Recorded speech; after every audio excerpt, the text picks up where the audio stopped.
Shalom, Hebrews. Shalom, Hebrews. This is a message from the Israelite Brotherhood. This is a message from the Israelite Brotherhood.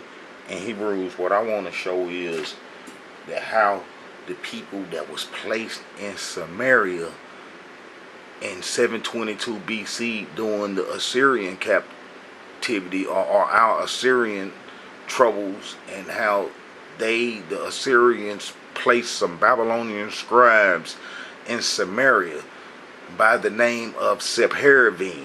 You know, Sepharvaim is the Hebrew word for Sephardi, Sephardim, Sephardic.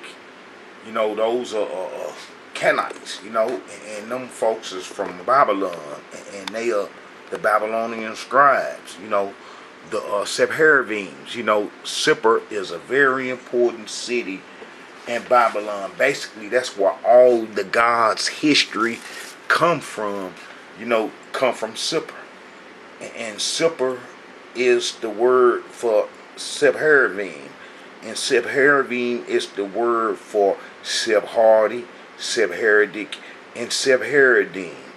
Okay, Hebrews, they've been pulling a fast one for a long time in the world, basically been in agreement with their lie, because that lie benefit everybody that's not a Hebrew Israelite. You know, especially the people that come in contact or had some type of dealings with the Hebrews. You know, it benefit them. And that's like, you know, the Caucasian people, the ones in Europe, they ain't trying to challenge the Jews' lies, for the simple reason is that the Jews broke them off a piece of our heritage when they created that 10 lost tribe myth, that 10 lost tribe lie that they used to make people that was friendly to them, or people that would serve their ways, or people that they can use. They turned them into the tribes of Israel, doing that 10 lost tribe myth. So, you know, the Caucasians are not going to challenge the Jews. There's few of them that will, and there's some of them that know the truth, but the truth don't benefit them. Well, the truth gonna benefit us Hebrews, because the truth is what we supposed to have, and how we supposed to be some truthful people in dealing with righteousness. And we can only come into our heritage and be righteous is if we know our history and what happened to us. And what I want to show Hebrews is that the people from Sippar that was placed in Samaria in 722 BC, when they was placed in Samaria by the kings of Assyria, how during the Babylonian wars, they went back home. They went back home with Hebrew names.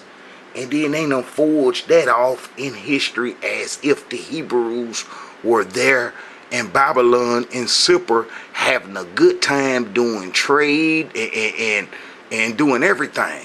Now this is the catch up, and how they caught up is that those Babylonian scribes that was placed in Samaria knew cuneiform. You know, they wrote in cuneiform. You know, cuneiform is not a writing system that the Africans or people, you know, in that part of the world, you know, in this part of the world used. You know what I'm saying? There's no, you know, history of that, and that mostly the people that use cuneiform writing style gonna be from the Mesopotamian area. You know what I'm saying? It's like the Akkadians, the Sumerians, the Akkadians, you know, the Babylonians, and, you know, all the people in the Mesopotamian area, the Hittites, and all those people that was close to Mesopotamia, and that the people in Africa use hieroglyphs and that type of writing style and stuff, and did it on paper, and that we didn't use clay tablets, you know, and that we know that the clay tablets is probably the first form of writing and recording history. So, you know, those Jews that went back to their homeland during the Babylonian wars, you know, they got books lying, a whole bunch of books, and I'm starting to uncover some of the family names that was in Babylon that controlled trade that was part of the Sepharvaims. And I already showed you that the Sepharvaim word means Sephardic, Sephardim,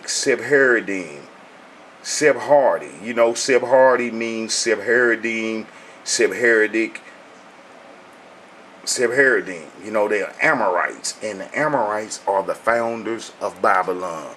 I repeat that. The Amorites are the founders of Babylon.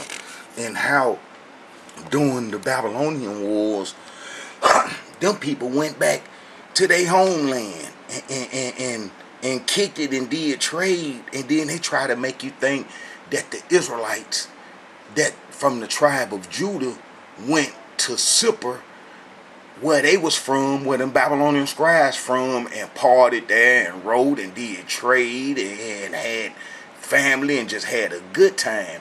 And we know that the Babylonian wars was a disaster for the Hebrew nation. And here it is, the Babylonians done burnt the whole temple down, done burnt the temple down, and then chased the 99% off the land and killed King Zedekiah and put his eyes out, and then killed, you know, a whole lot of the Hebrews, and put the scribes to death. You know what I'm saying? And Nebuchadnezzar even participated in the siege.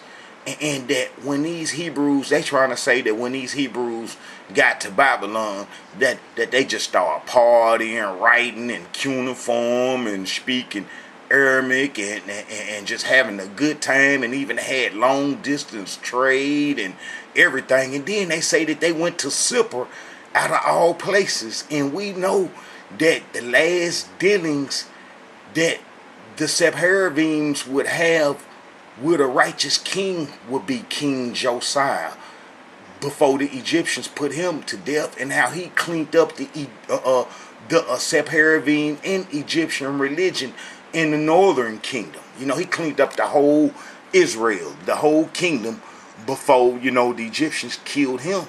So, you know, those people from Sippar and Sepharvaim, they was doing our heritage. And then, you know, when the Babylonian war started, that was like they kinfolks, they friends, you know, and they went to Babylon, to their homeland called Sippar, and they did trade, and then they been masking that off as the Israelites having a good time in Mesopotamia in the Babylonian captivity. And they try to say how they developed trade and had fun and what, no curses on them, and how they had a good time. And then I want to show how during that time is how our heritage was stolen. You know, our heritage was completely taken from the exiles. You know, they was manipulated out of, you know, because I can't really blame the enemies. You know, they didn't steal nothing. We gave them our heritage. You know, we gave the enemies our heritage because, you know, we was doing the Egyptian religion, and we never wanted to let go. And them people took advantage of that. You know, them people took advantage of that, and they got our heritage after we abandoned it. You know, the Sepharvaims. But the Sepharvaims went back to Babylon during the Babylonian wars, and they didn't have no handcuffs on them.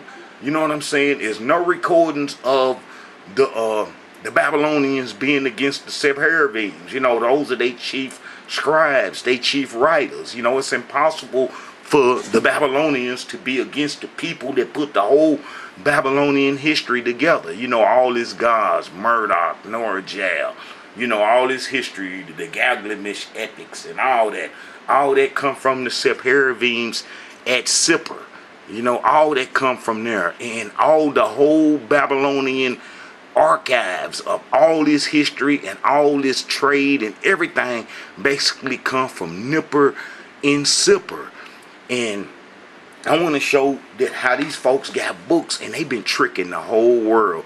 They've been deceiving everybody because they've been making folks think that the Israelites was in, you know, Babylon having a good time, and that, you know, even though the prophet Jeremiah had told us you know, to go there and have babies and to build houses because, you know, we're going to be there a little short time. That was from the beginning of the captivity when he told them.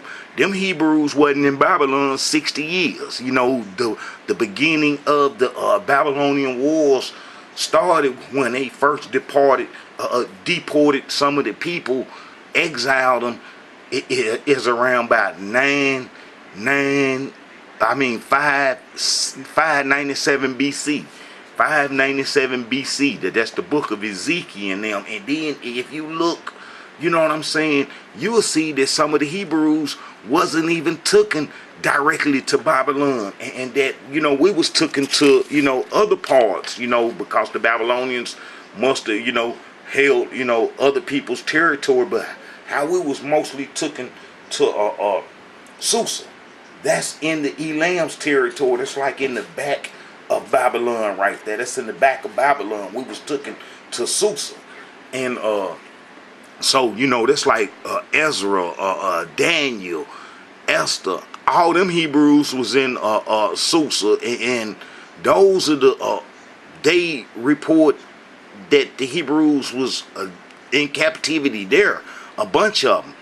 And that maybe some of us was taken to the other parts, but that, you know, we didn't stay there long, and that how the Babylonian captivity ended real fast because the Persians, you know, prophet Isaiah had prophesied Cyrus coming about, man, like 170 something years before he was even born. Prophet Isaiah mentioned Cyrus back in 725 BC, somewhere, you know what I'm saying, around about that time. And then Cyrus come about, you know, and then Cyrus defeated the Babylonians, and you know, when he got on the throne, and how he, you know, freed them Hebrews, and then them Hebrews come home.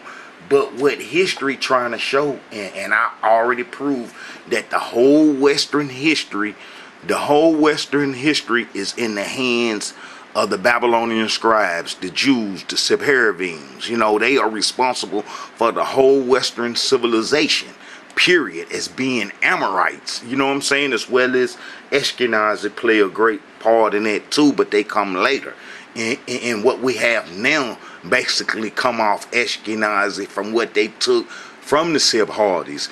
But the Sephardis, the Sepharvaims, the people from Sippar, were placed in Samaria in 722 BC. And this what ain't nobody been writing about.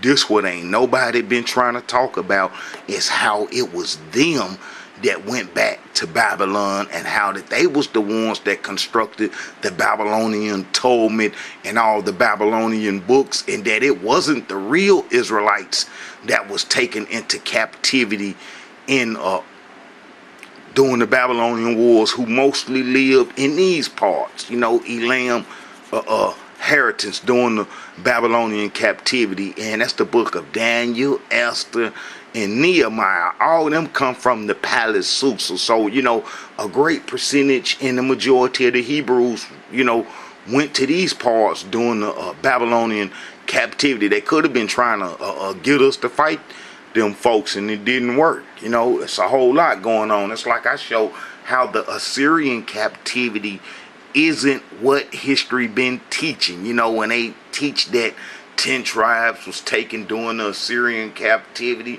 well, I only showed that the Assyrians took the fighters that maybe been stationed in the other parts, you know what I'm saying, in the other Hebrews' inheritance, and how that they took, you know, the fighters, and how all the tribes were basically still there after the Assyrian so-called captivity. You know, I got a video on that showing that was a race war, and how that the Assyrians was fighting for their life against the Scythians and the people from the Caucasus Mountain, or from around them parts and stuff, and how that the Ashkenazi, who is the Chaldean, Ashkenazi, who is the Scythians, you know, that made up the Chaldean army, you know, later on. But in the beginning, Assyria was fighting these folks. And then I got videos showing how them folks lived underground, you know, how them white folks, them people with no pigmentation, lived underground. Hundreds of thousands of them living underground, and how we would battle with them, you know, and how that's the real hell, dealing with them folks. And you know, I got a lot of videos covering a lot of history, but I ain't got them to now going into the history of the Sepharvaims and how they went home to Sippar during the Babylonian wars. You know, they try to trick everybody. You know, they try to trick everybody and make them think that it was the Israelites, the regular, real Israelites, that went to Sippar. Man, why would we go to Sippar, and do trade and party and write in cuneiform, something that we wasn't exposed to, and something that it would have been almost impossible for the Hebrews to pick up in that little shorter time and learn, you know? So them folks is full of mess, and they tricking the whole world, because the Jews that was placed in Samaria, they using the Israelite history, and then they blending that in, and then, you know, they'll try to say, well, that was the Judeans in Babylon that wrote the Babylonian Talmud and wrote all these books. No, that was the Sepharvaims that was placed in Samaria in 722 BC that went home during the Babylonian wars. You know, the Babylonians wouldn't have touched them, and they would have been there to do trade, because the Babylonians, the Chaldeans, would have known that the Sepharvaims are responsible for everything that they got in Mesopotamia. You know, they would have known that, so they wouldn't have bothered them. So them people would have had access to all the trade, everything, and then they gonna go to Sippar, their homeland, and then they gonna convert some of their people. You know, they try to say that the Israelites, the Judeans, assimilated into the Babylonian population. No, that was a lie. That was the Sepharvaims that assimilated into their population with their own people. And some of them, when they first got there, they say that some of them had Hebrew names that they shed back for Babylonian names, and then they say that some of them picked up Hebrew names. You know, all it was is that some of the Sepharvaims, the Sephardis, when they got back home to Babylon, that they went back to worshiping their God, because when they was placed in our land, we recorded them as doing both our heritage and a Babylonian heritage. Well, okay, they gonna convert some of the people, because they gonna tell their people, hey, we got a whole land that we just got, that the real Israelites just abandoned and gave to us, and everybody think that we are the real Hebrews, so y'all come on, you know. And then I could show in the Tanakh, when the exiles was coming back, how a whole bunch of them people come from them areas. They ain't just saying Nippur, but it's in the Babylonian area close to them, and how even the name Tobiah, you know what I'm saying, who is found there, who is the door opener for all the Jews getting into our heritage. You know, it's this family called Tobiah, and how did they open the doors for all the Jews. You know, the Tobiahs are the founders of the Maccabees. You know, the Maccabees. But before then, them people from Sepharvaim, let me go show when they was placed in our land. You know, let's get some of that out the way. Let's show when they was placed in our land in 722 BC. And then I'm going to show you some of the books that they done wrote, trying to pass it off in history as legitimate Israelite history and stuff, and how the whole world been confused by that, you know, because they think that the Hebrews went to Babylon after the Babylonians done burnt everybody's house up and burnt the wall up and destroyed the temple, and thinking that we were so happy and that we went to Babylon and started writing books and doing trade and everything. So them folks crazy, and you know, that false history ain't gonna stand, because we coming into our history now, coming into our heritage, and we're gonna have correct history, because some of us Hebrews gonna be trying to find out the truth, and we're gonna expose it to other truth. And that's what the Israelite brotherhood is about. You know, that's what the Israelite brotherhood is about. Some of you Hebrews, you know, you don't understand what's going on, and, you know, you really can't appreciate what the Israelite brotherhood is doing for you. But then there's some of you Hebrews that know what's up. You know what I'm saying? And you Hebrews that know what's up gonna be like leaders in the community when this country fall, because, you know, you're gonna pass this information down to your, you know, folks that it's supposed to be passed down to. All right, if you go to 2 Kings, if you go to 2 Kings chapter 17 verse 24, this when the Sepharvaim was placed in Samaria in 722 BC. Those will be the Jews that will go back to Babylon during the Babylonian troubles that we real Hebrews had, and how that they would do trade in their homeland, you know. And the king of Assyria brought men from Babylon, and from Cuddar, and from Abel, and from Hamath, and from Sepharvaim. You see that, from Sepharvaim, and placed them in the cities of Samaria instead of the children of Israel. And they possessed Samaria and dwelt in the cities thereof, you know. And so, you know, they tried to explain that at the beginning, you know, when they first stayed there, you know, they tried to say some lands and some stuff got them, and then they blamed it on Almighty Yah, that they wasn't worshiping Almighty Yah. So they sent and went and got one of them priests and brung him back, and then he taught them, you know, the little stuff that they was doing, you know. Howbeit every nation made gods of their own, and put them in the house of the high places which the Samaritans had made, every nation in their cities wherein they dwelt. You know, so, you know, he go on to explain you how the different Babylonians that was placed in the land worship different gods. And look, they worship Norajal. Norajal gonna be the worst one. You know what I'm saying? All right. But, and then as you read down, so they feared the Elohim, and made unto themselves of the lowest of them priests of the high places, which sacrificed for them in the houses of the high place. They feared the Elohim, and served their own gods after the manner of the nation which whom they carried away from thence. See, it's going to be, you know, this in reverse is when those Sepharvaim went back to their homeland, Sippar, and then they start worshiping their traditional religion that they was worshiping before they came into the promised land. You know, and the Sepharvaim are the Babylonian scribes. You know, they was placed in Samaria in 722 BC, and then they, you know, stayed there. And then when the Babylonian war started, they would go home, and then they would do trade and write books. And then they write history up as if the Hebrews was in Babylon having a good time. And that's false, because that was the Sepharvaim. And basically the real Hebrews history been blotted out. And that those people history has been passed as the real Israelite history. And then let me show you how they came to the Passover dinner under King Hezekiah. And in 715 BC, this is after they was placed. You know, they was placed in Samaria in 722 BC.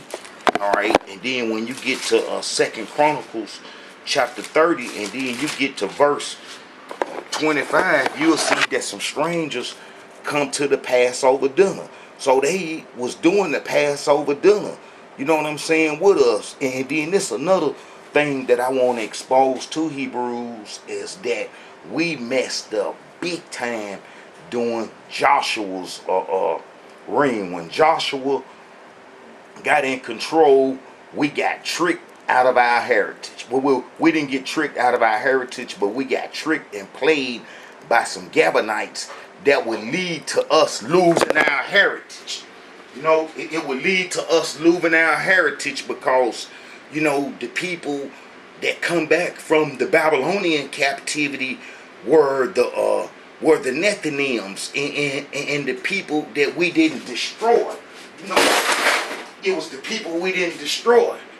You know, and that, you know, got us in the end.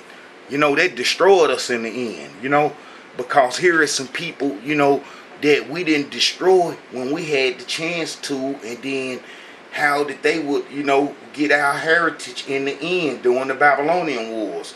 And then that what happened to us. All right, I'm going to try to explain all that, man, to where you can understand, All right, Hebrews.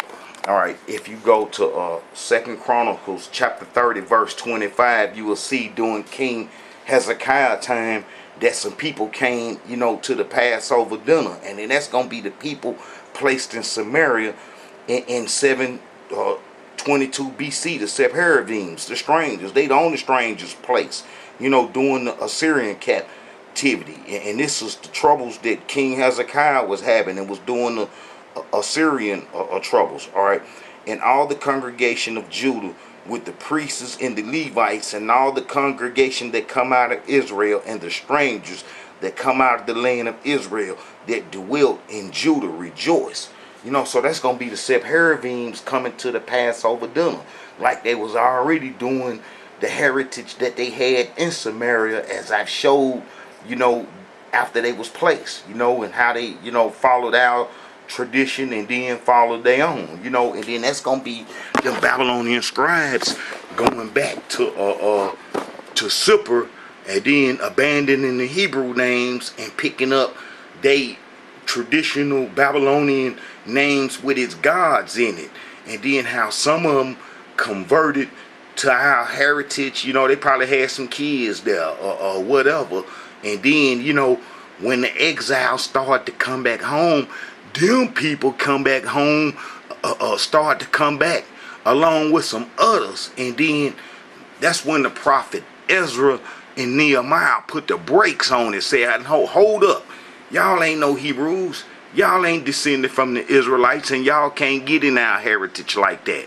Y'all can't get in our heritage like that. And then they stopped that.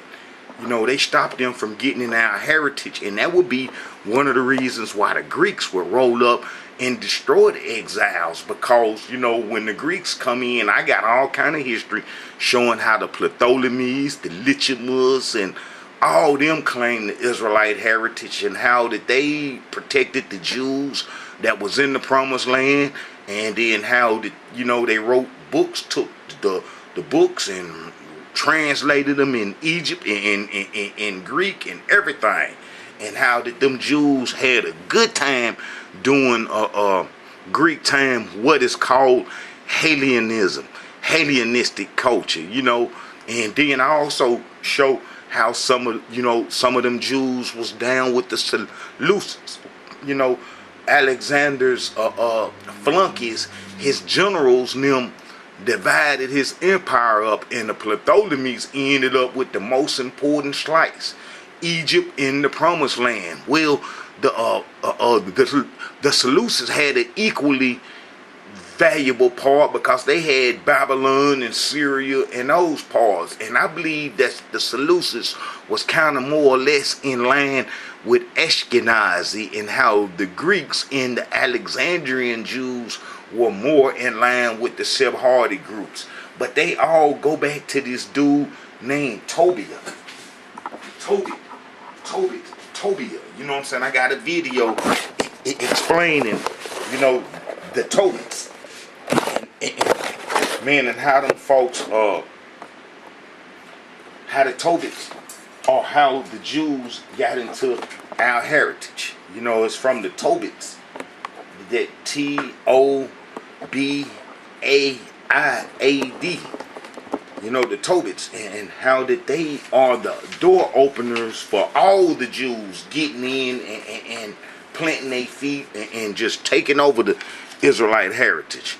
You know what I'm saying? All right, that's like this here Hebrews. They got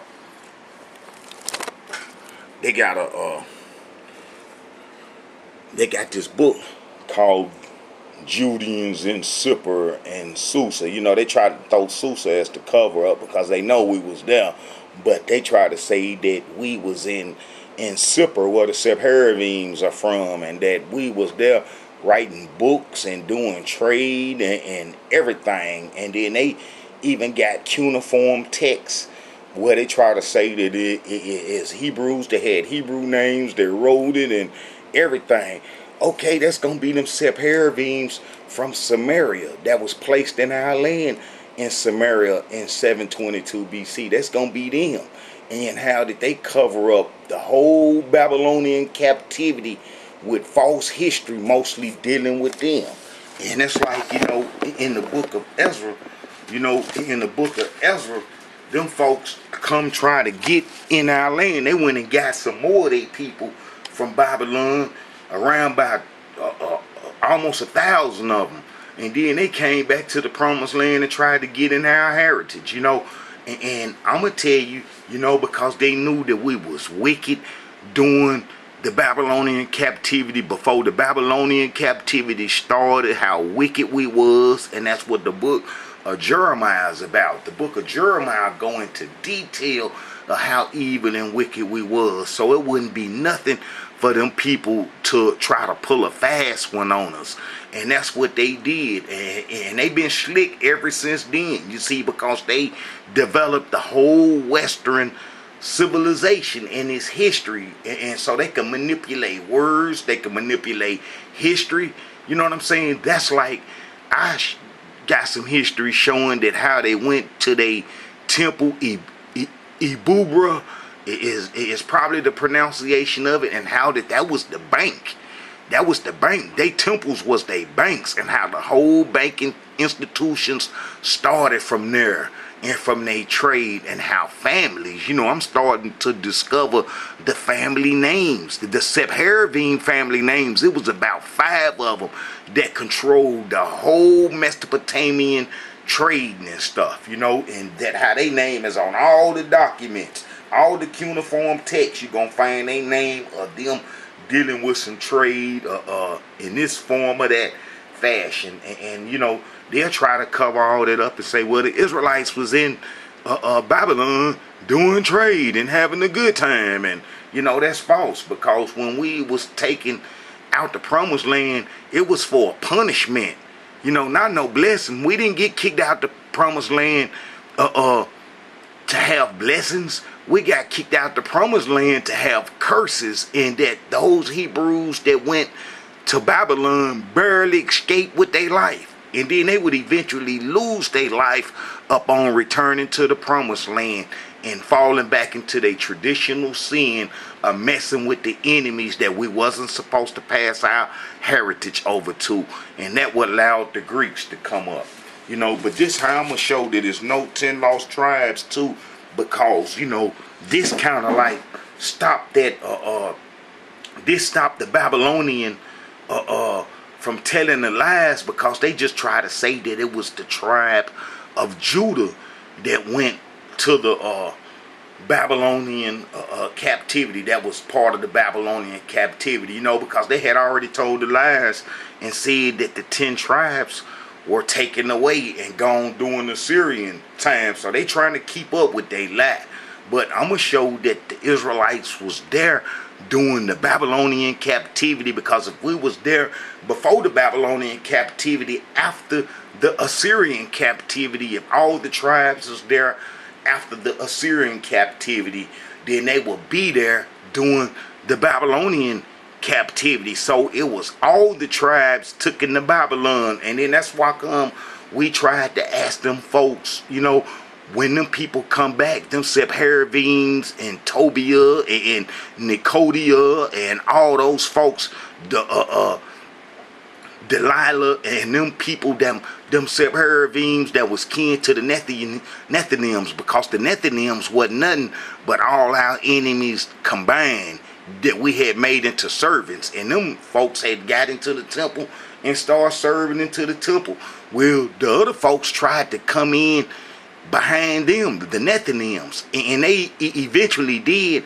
And then that's how we lost our heritage, the exiles, and how our heritage got passed over during the Babylonian, when the exiles come back from the Babylonian captivity.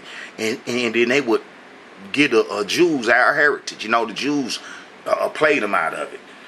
But this will stop, that lie, because if you can see that the Hebrews was there during the Assyrian times, and after then it wasn't just no tribe of Judah took into the Babylonian captivity. So then they could kill it and stop that lie saying that it was just Judeans that was in Sippar. See, they caught up, you know. And if you go to 2 Chronicles 30, dealing with Hezekiah again, the king. And Hezekiah sent to all Israel in Judah. This is in 715 BC. And Hezekiah sent to all Israel in Judah and wrote letters also to Ephraim and Manasseh that they should come to the house of the Elohim at Jerusalem to keep the Passover unto the Elohim Yah of Israel. For the king had taken counsel and his princes and all the congregation in Jerusalem to keep the Passover in the 2nd month. For they could not keep it at that time because the priests had not sanctified themselves sufficiently, neither had the people gathered themselves together to Jerusalem. And the thing pleased the king and all the congregation, so they established a decree to make proclamation throughout all Israel, from Beersheba even to Dan. So he made a proclamation from Beersheba to Dan. That's the whole heritage right there. That's everybody. Wouldn't make no sense to send a letter to a place where they wasn't there. And this is after the Assyrian captivity, because, you know, when the Assyrians come back later on, they took Manasseh and took him to Babylon. That's when the Assyrians controlled Babylon. So, you know, the Syrian captivity was over and he came home. And then that's where his son Amon come about, and then King Josiah. But as you see, the King Hezekiah sent a letter throughout all Israel. So the post went with the letters from the king and his princes throughout all Israel in Judah, according to the commandment of the king, saying, Ye children of Israel, turn again unto the Elohim Yah of Abraham, Isaac, and Israel, and he will return to the remain of you that are escaped out of the hands of the kings of Assyria. So them Hebrews escaped out of the hands of the kings of Assyria. And then he go down and start naming the tribes, you know. All right. And be not like your fathers and like your brethren, which trespassed against the Elohim Yah of their fathers, who therefore gave them up to desolation. As you see, that's them gonna be the ones that the Assyrians took to fight us, because, you know, like I showed, that the Assyrians was fighting against their life, against them people up in the Caucasus Mountain, the Hittites and the other folks, you know, and them Scythians, and how they was fighting for their life and needed our fighters. But as you read down with King Hezekiah, all right, let me also show that how Judah, from Beersheba to Dan, when he sent that letter. So these Hebrews at home during the Assyrian captivity would be home during the Babylonian captivity. Look, you see Beersheba right there, and then he sent a letter all the way to Dan, all the way to Dan. You see what I'm saying? So all them Hebrews, you know, would come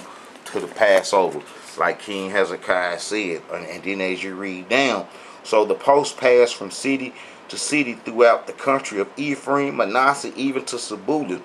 But they laughed them to scorn and mocked them. Now this is after during the Syrian captivity, and they making fun of folks and giving folks a hard time. Nevertheless, diverse of Asher, Manasseh, and Zebulun humbled themselves and came to Jerusalem. So they came to Jerusalem, you know. And then as you read, you know what I'm saying, and then you get on this side, you know what I'm saying, chapter 30 verse 18, and as you read, for a multitude of the people, even many of Ephraim, Manasseh, Ashgar, and Zebulun had not cleansed themselves, yet they did eat the Passover, otherwise that it was written. But Hezekiah prayed for them, saying, the good Elohim pardon everyone. You know, so all the Hebrews was there. And then them Hebrews does not mention during King Hezekiah time, gonna be mentioned during his great grandson King Josiah, who cleaned up the whole Israel. So look, all the tribes is not mentioned during King Hezekiah time. And King Josiah time was after the Assyrian captivity. The Creator done sent the Babylonians. They done destroyed the Assyrians. So King Josiah don't even have to worry about that no more. And he can fulfill that prophecy that was made 300 years before he was born during Jeroboam time, when Solomon, you know, tried to kill Jeroboam and chased him into Egypt. And then he come out, and put them golden calves on us. So he fulfilled that prophecy of destroying, you know, them priests. And then this is the time when King Hezekiah cleaned up the whole Israel, and those Babylonian scribes was there, and they wouldn't resist him in no kind of way. They knew to lay it down, and then they laid it down and didn't make no noise. And then when King Hezekiah was killed by the Egyptians, then them folks was take off to Babylon, where they wicked folks at, because it was a wicked king on. They could have been going to Babylon the whole time. They could have been the folks that got the Babylonians to come down and help get us. But we know that the Creator sent Nebuchadnezzar to chase us up off the land. But those Jews, those Sepharvaims, exploited that opportunity. They would have been in our land for 134 years, from 722 BC to about when we was chased out the land. And then they would go to Babylon, and then they would come back with some of their folks, and then try to claim that they was Israelites. And then they would do trade and write and do all that stuff in Babylon. And then since they got control of the Israelite history, they would pass that off as the real Israelite history. And then that's how the whole world been getting tricked. Them folks cold, but that junk coming to an end now, because us real Israelites, you know what I'm saying, is standing up. Especially the Israelite Brotherhood. The Israelite Brotherhood ain't finna lay down and let them just walk over us, and we don't have nothing to fight with. Shalom. This is a message from Israel in Israel. Alright. So as you see, King Josiah gonna have the rest of the tribes, you know, as you read down, and so did he in the cities of Manasseh, Ephraim, Simon, even to Naphtali, with their mattucks round about. So why would King Josiah go clean up the whole Israel in the northern kingdom and burn the Jeroboam priest bones if Israel was gone in the Assyrian captivity? Now let me show you the Hebrews that the Assyrians would need to help them. If you go to 1 Chronicles chapter 5. 1 Chronicles chapter 5. 1 Chronicles chapter 5, you will see that, you know, the tribe Reuben, Gad, and Manasseh was the fighting tribes. So, you know, it would make sense that if the Assyrians was having trouble, and then how we traded with Assyria. I got videos showing how the tribe of Ephraim did trade with Assyria. You know, I'm probably see if I can get some of that in. So it would have been impossible for the Assyrian captivity to be like them heathens say. But like I say, that they used that Assyrian captivity myth to break the other folks off a piece of our heritage, so that they don't challenge them Jews with them lies that you can just plainly see. So the other people in cahoots too. You know, they in cahoots with the Jews with keeping our heritage too. So all of them enemies. All of them enemies, because the Jews broke them folks off a piece of our history, talking about that they from the 10 lost tribes. So them folks ain't gonna challenge the Jews with their lies of not being the Israelites. Alright, so as you read 1 Chronicles, and then you get down to verse 18. The sons of Reuben, the Gadites, the half tribe of Manasseh, valiant men able to bear buckler and sword, and to shoot with bows, skillful with war, were 40,703 score that went out to war. So, you know, it don't make no sense for the Assyrians to come kidnap all these folks and take them to Assyria and got to feed them and take care of them, when Assyria was a war nation, and they kidnapped folks for their armies and incorporated them into their armies as mercenaries. They the first ones to use the mercenaries, and then they would make them go fight. Well, they took our fighters. Look. And the Yah of Israel stirred up the spirit of Paul, king of Assyria, and the spirit of Talicapazer, king of Assyria, and he carried them away, even the Reubenites and the Gadites and the half tribe of Manasseh, and brought them to Halah and Har and to the river Gozan unto this day.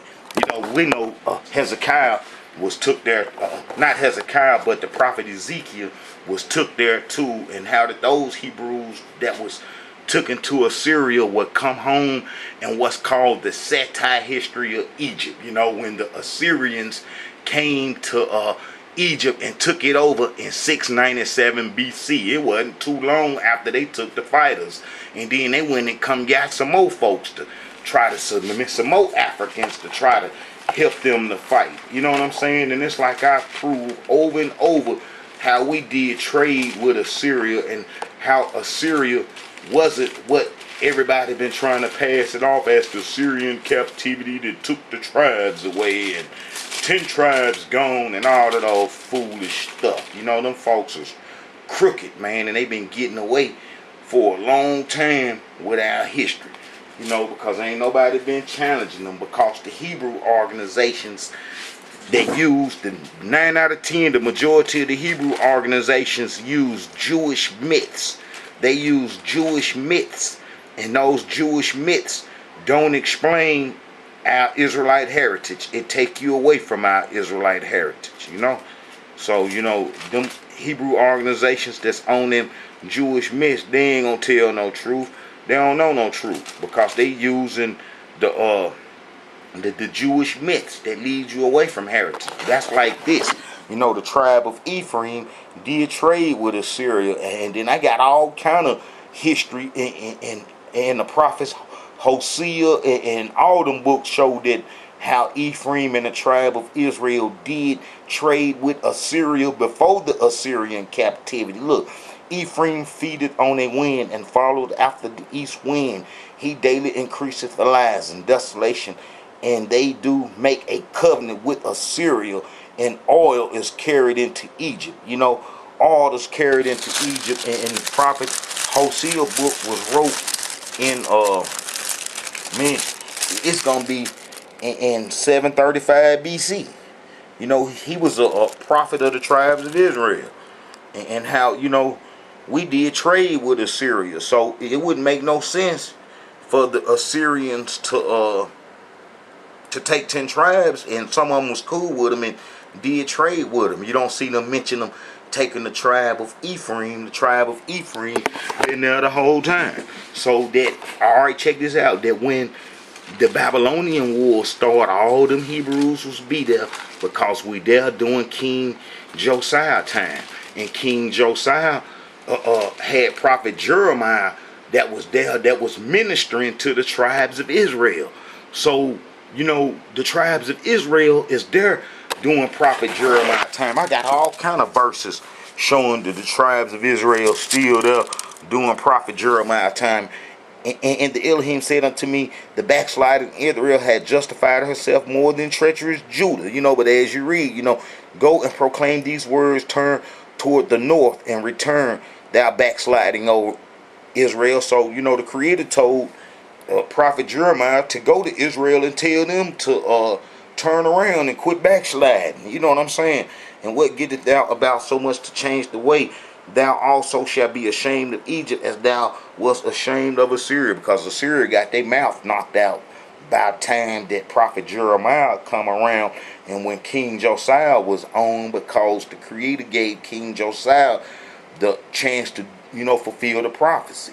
So, you know, the Syrians was gone. We would be ashamed of them. Them white folks whooped them, and then they would be coming towards us. You see what I'm saying? And then when they come towards us, all the tribes would still be there. So when them folks be saying that the Judeans were did trade in Sippar, and they got a whole bunch of books. Man, they got a whole bunch of books. Man, they got the whole bunch of books. Judeans in Sippar, Judeans in Sippar, Judean life in Babylon. You know, and they try to make you think that it was just the Judeans took and doing the Babylonian wars, when I showed that all the tribes was taken. You know what I'm saying? And that we wasn't using our tribal name when we was chased up off the land. You know, when the northern kingdom was chased into Judah, they wasn't using their tribal names no more. They was just using their individual names. They was up off their lot. They wasn't walking around talking about, I'm from the tribe of Ephraim, I'm from the tribe of Naphtali, and all of those stuff. Nah, man, they was Joseph being David, David being Israel. You know what I'm saying? They was using they, you know, names and stuff, you know, and they knew their father's house. And that when them Hebrews went to Judah's inheritance, that's when them Sepharvaims, and then we was chased into Africa, that's when them Sepharvaims went home to Sippar and was party. We got the whole land to ourselves. We got the whole land. And look, Hebrews, during the book of Jeremiah, all the tribes, everybody's still there. Israel, the northern kingdom, because he sent to them, and that's all he talking to. I got so many verses with Israel being in the land and how prophet Jeremiah was sent to them and was still dealing with them, and so that would stop that Babylonian lie of saying that it was just a tribe of Judah that was doing trade in Mesopotamia. That's false, man. Them folks is liars, man, and they've been lying for a long time. Okay, Hebrews, when the exiles started to come back home from Babylon, this is when them people made their move. This is when they made their move. We had an Uncle Tom priest named Elishib. Elishib sold out to this Ammonite, Tobiah. You know what I'm saying? There ain't gonna be nothing but some Amorites. You know what I'm saying? And how he sold out to him and gave him a spot in the temple where all the tents and all the stuff that we would pledge to the temple, the gold, the silver, the food, the oil, the wines, he was in the house where it come through, which showed that he was the beginning of the tax collectors that his family would eventually be in Egypt, the Tobias. You know what I'm saying? They went to Egypt and then tricked the Ptolemaeus and ended up being a tax collector and stuff. Where it started in the Promised Land when they was placed over when the Uncle Tom Hebrew priest placed him over the house of the Creator. But look here, Hebrews, these folks here would try to come in and get in our heritage. They would try to come in and get in our heritage through the Nethinims. The Nethinims gonna be the people that, Joshua didn't destroy under their name Gibeonites, but they wouldn't become the Nethinims until they all became combined under Solomon's. On the Solomon ring, and Solomon was real wicked. And then that's going to be the Havites, the Amorites, the Moabites, all them into one, and how we had them in a little captivity and didn't destroy them. Well, when the exiles come back from Babylon, them folks try to come in and claim our heritage. But we put the brakes on it, and we told them, no, man, y'all can't claim our heritage until the Creator give the priest some special stones that only can come from the Creator, which they ain't gonna never get, because the Creator cast the whole priesthood off in the book of Malachi. You know what I'm saying? This gonna be a few years after this, because them devils was trying to take over the heritage. That's one of the reasons why the Creator say that he'll give us a new covenant, because our whole heritage, the old heritage that Moses gave us, got completely took over, and them Babylonian scribes led the way in the writings and organized it into the religion that it is today, called Judaism. You see what I'm saying? All right, these folks here, this will be them getting into the land, and the Maccabees will come off these folks right here, the Tobias, the Maccabees will come off them, and the children. All right, let me see. And these were they which went up also from Telmelah, Tel-Hershiah, Churd, Adion, and Immer, but they could not show their father's house, nor their seed, whether they were of Israel. The children of Deliah, the children of Tobiah, them gonna be the worst ones, and them the ones the Maccabees come off of, and all the rest of the Jewish history, follow from there. The children of Nicodia, 642 of them. So it's gonna be all them folks that come back from Sippar, that went to Sippar and told some of their folks, hey, y'all could be the children of Israel. Come on, y'all, we got it. And then all them come on down to our heritage. All them come on down to our heritage and start trying to get in our heritage. But Nehemiah and Ezra and them put the brakes on it. They gonna ask them Hebrews, would have known, then we only stayed in the Babylonian captivity 60 years, a short time. So it's impossible for the Hebrews had not to known who their father's house was.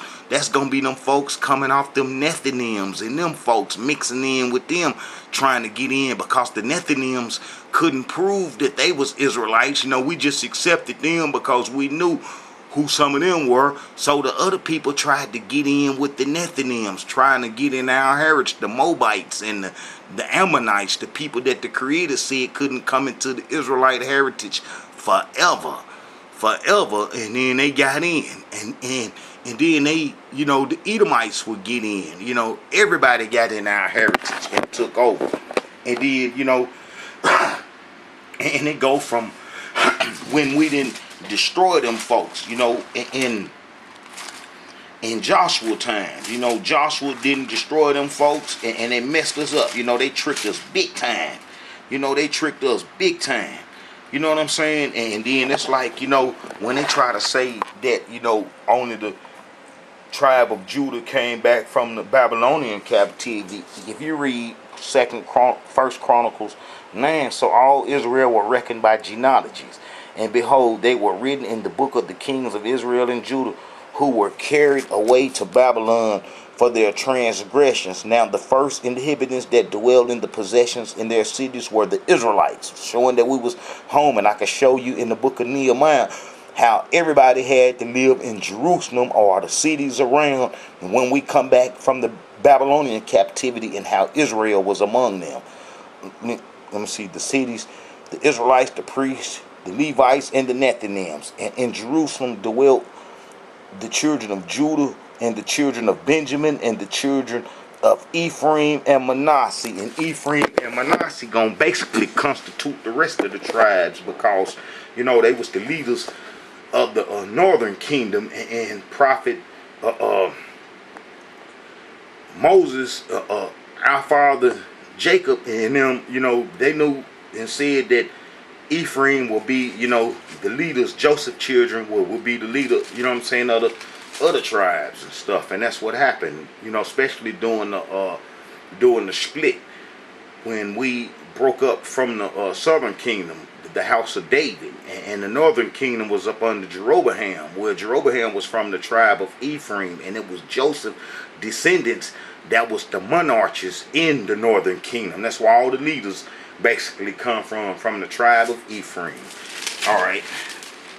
Yeah, Hebrews is off. It's off. That's how them folks got in after we come back from Babylon, and then they would kill the exiles off. They would kill the exiles off, and then that's during the Greek times. All right. Them folks tricked us. I'm trying to find it, and that's gonna be the Gibeons. Let me see, that's going. The Gibeons tricked us. That's going to be in Joshua. Alright. Let me see, the Gibeonites. The Gibeonites tricked us, and then, we was destroying them Amorite cities. We was destroying them Amorite cities, them Canaanite cities, and then some Canaanites got slick and put some old clothes on and some old shoes and throw some dirt on themselves and try to make it seem like they had came from a long place. And then, we had made an agreement and a covenant through the name of Almighty Yah that we wouldn't destroy them. And then come to find out that they stayed close to us.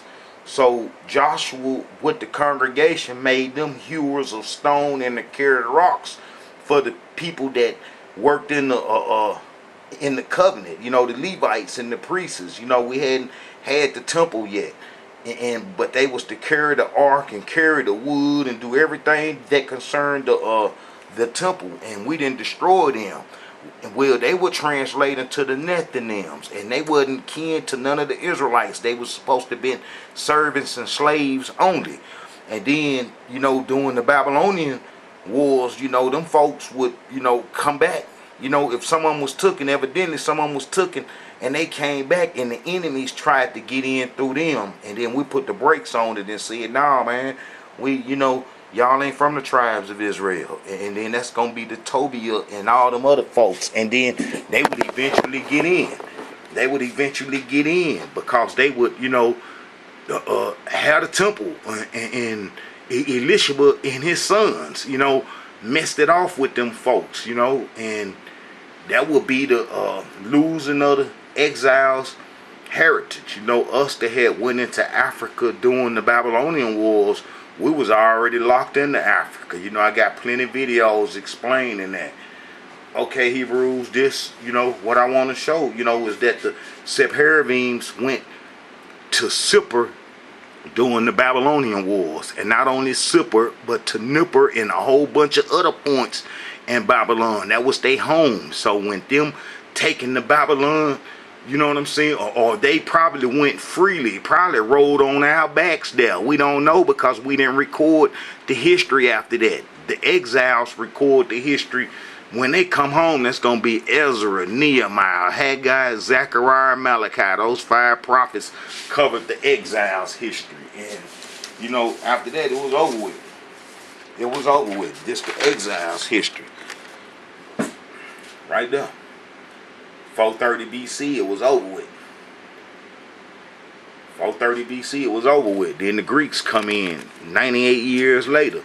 332 BC, knocked them off. And Greeks claiming the Israelite heritage. And then the Tobiah dude that was trying to get in and that was in the temple. You know, Tobiah was in the temple too. You know, his descendants was everywhere. And him getting in the temple where the registry and the genealogy and all that books and stuff was, you know, man, that gave our heritage to them. They gave our heritage to them. You know, the Tobiah dude was in the temple. He was in the temple in the book of Nehemiah. See? Alright. Now it come to pass when they heard the law that they separated this. And before this, Elisha, that's that Uncle Tom Hebrew, they gave everything to the Jews. The priest having the oversight of the chamber of the house of Yah was allied unto Tobiah. You know, that's going to be a family right there, too. And that's the head man. And he had prepared for him a great chamber where aforetime they laid the meat offerings, the frankincense, the vessels, the tents, the corn, the wine, the oil, everything, the gold, the silver, all that went there, which was commanded to be given to the Levites and the singers and the porters and the officers of the priests. But in all this time was not I at Jerusalem, for in the 32nd year of Xerxes, king of Babylon, came I unto the kingdom. So that's going to be a Persian king running and kicking it in Babylon. And after a certain days obtained I leave of the king, and I came to Jerusalem and understood of the evil that Elisha did for Tobiah, and preparing him a chamber in the courts of the house of Yah. See what I'm saying? So they was up in there. It was over with. And then that's going to be them folks from Sippar. That's going to be them folks from Sepharvaim mixed in with them. And those Sepharvaim Jews will go to Babylon and they will write books and they will write history and they will write the Babylonian Talmud and they will pass that off as real Israelite history and as false, and the whole world been tricked, and we Hebrews have to wake up. You know, this is a message from the Israelite Brotherhood. You know, the Babylonians didn't bother them Sepharvaims, and them Sepharvaims went home and then they wrote books, and then after that the Jews gonna accept any history from their people showing favoritism to their people. Well, them folks, you know, try to say that the Hebrews was in Sippar, the Judeans. Now I just showed you that it wasn't no 10 lost tribes, and that it just wasn't no Judeans that was taken to Babylon, and that how it was all the Israelites, the 1% that didn't, you know, get, the 1% that got captured, that didn't go into Africa like the 99% did. You know, I got videos explaining how the whole 99% went into Africa, you know, to do the Egyptian worship. But this is what they say, man, they so slick, they real evil. The present day study discussed a assertion of persons of Judean origin in the Neo-Babylonian cuneiform tablets. You know, ain't no Hebrews writing in no cuneiform tablets. If anything, we probably would have wrote in the hieroglyphs, and that how that they false, because the Babylonians, when they wanted to correspond with the Egyptians or people in that area, they would use the Assyrians to do it, or the Assyrian language to do it. You see what I'm saying? And that how no Hebrews went to Babylon and started writing in cuneiform, and how that was the Babylonian scribes from Sippar that was placed in Samaria in 722 BC, the Sepharvaims, and how that they went back home and started doing trade. You know, they say that they got documents of them, the Judean merchants in Sippar in the 1st century of the 6th century BC of Samos, in the social circle centers around the temple. They say that the Hebrews, the Judeans, went to Babylon and then started worshiping in the Babylonian gods' temple. You know, that's where they did the business at. That wasn't nothing but the Sepharvaims. And they've been tricking the whole world. They've been tricking the whole world with lies, making everybody think that the Hebrews went to Babylon and started doing, you know, some trading and writing, when it wasn't nobody but the Sepharvaims. It was the Sepharvaims returning to their homeland. And like I showed, that they was placed in Samaria in 722 BC. They was placed in Samaria in 722 BC. And the king of Assyria brought men from Babylon, and from Cuddar, and from Ava, and from Hamath, and from Sepharvaim, and placed them in the cities of Samaria instead of the children of Israel. And they possessed Samaria and dwelt in the cities thereof. That when the Babylonian wars went down and started, that them people would go home. That they would go home, and that Sippar would be their home. And that they would go home and do trade and do writing. And how that they have lied to the whole world and got the whole world thinking that the Hebrews went to Babylon and did trade and stuff, when it was nobody but them. When it was nobody but them. It's messed up. But now that we can see and understand, they can't pull that junk off on us no more. They can't pull that junk off on us no more. It's over with. And then they even wrote a book, the Tobit. The Tobit. The Babylonian scribes wrote that in the Maccabean book. That go to show you that they was Babylonian scribes. That show you that they was Babylonian scribes right there. Alright, Hebrews. This is a message from the Israelite Brotherhood. We know that the Sepharvaims made it home now. We know that the Sepharvaims made it home, and that the word Sepharvaim is the Hebrew word for Sephardi, Sephardic, and Sephardim. You know, that's their name. You know, they made it home. See, we can cover them all the way around now. See what I'm saying? We can cover them on all angles now. We can show that they went home. Whenever you're reading Jewish history and you start reading all that stuff about the Hebrews doing this and that in Babylon, just know that it was them, and that the real Hebrews was taken to Babylon for punishment, and that we didn't go to Babylon to build no empire. You know what I'm saying? The Creator gave us enough sense to sustain ourselves till he freed us, which he did with the Persians, and that those Hebrews came home. And I can show you that it was order from Prophet Jeremiah that they come home. And if you read the destruction of Babylon, that's going to be chapter 50. How he told the Hebrews to come home. To come home from Babylon. Look. For Israel hath not been forgotten, nor Judah of his Yah, of the Elohim of hosts, though their land was filled with sin against the Holy One of Israel, flee out of the midst of Babylon. See, he talking about Israel too. For Israel hath not been forsaken, nor Judah of his Yah, of the Elohim of hosts, through their land was filled with sin against the Holy One of Israel, flee out the midst of Babylon, and deliver every man his soul.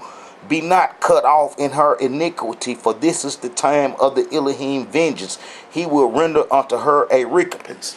So the Babylonians, got their mouth tore out by the Persians. So, then the Israelites would come home. And we record that in Ezra and Nehemiah. All of them came home. And did none of them stay. And that when they tried to come home, when they came home, and that the enemies came home and tried to sneak into our heritage. But Ezra and Nehemiah put the brakes on it. But that they would eventually get our heritage when the Greeks show up. Shalom. This is a message from the Israelite Brotherhood. The Sepharvaims went to Sippar. The Sepharvaims placed in Samaria went to Sippar.